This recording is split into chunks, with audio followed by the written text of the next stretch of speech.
করিস? এই, তোর মতো মেয়ে আমার দরকার নেই, যে কিনা নিজের শাশুড়িকে নিজের মা মনে করতে পারে না, সে আমাকে কি করে তার মা মনে করবে?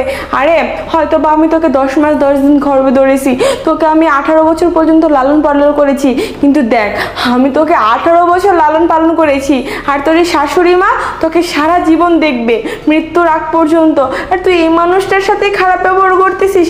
আজকে যদি তোর শাশুড়ি মায়ের জায়গায় আমি হতাম, তোর ভাইয়ের বউরা আমার সাথে এরকম খারাপ ব্যবহার করতো, আমাকে ঘাড় ধাক্কা দিয়ে বাসা থেকে বের করে দিত, আমি কোথায় যেতাম? একটাবার ভেবে দেখেছিস? তুইও তো একদিন বৃদ্ধ হবি, তোরও তো ছেলে সন্তান হবে, তোর ছেলের বউ যদি তোর সাথে এরকম করে বাড়ি থেকে বের করে দিত, তুই তখন কোথায় যাবি? মা, আপনি চুপ থাকেন। আপনি কাকে বুঝাচ্ছেন? কথায় নাই, ঘুমন্ত জাতিকে জাগানো যায়, কিন্তু যারা জাগনা ঘুম ঘুমায় না তাদেরকে জাগানো যায় না। জানেন মা, আমার মা আমার জন্য কত কি করেছেন।